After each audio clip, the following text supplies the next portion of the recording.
This is a rambling rose, and a rambling rose is different from a climbing rose in that the rambling rose will only actually flower once, but will go on to produce these rather nice hips. Climbing roses, if you deadhead them, will actually flower for a second time more often than not. And also with a rambling rose, the rambling roses will flower best from the new wood, new canes that are produced this year, such as this one. But you still might want to keep an amount of the old, depending on how much material you have and what the space is you're growing it over. Rambling roses are a lot more vigorous, so they need more room. You can let them go up trees, you can have them covering more unsightly buildings, but they do require more space and quite often stronger framework.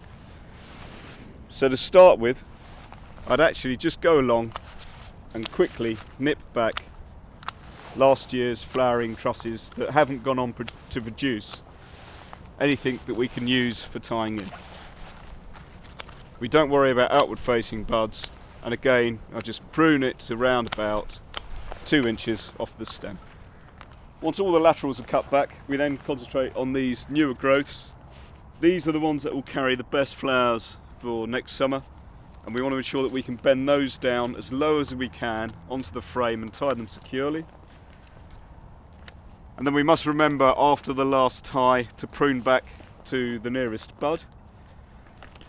And in doing that, all these buds will actually produce really strong laterals that will then go on to produce all the sprays of flowers next summer.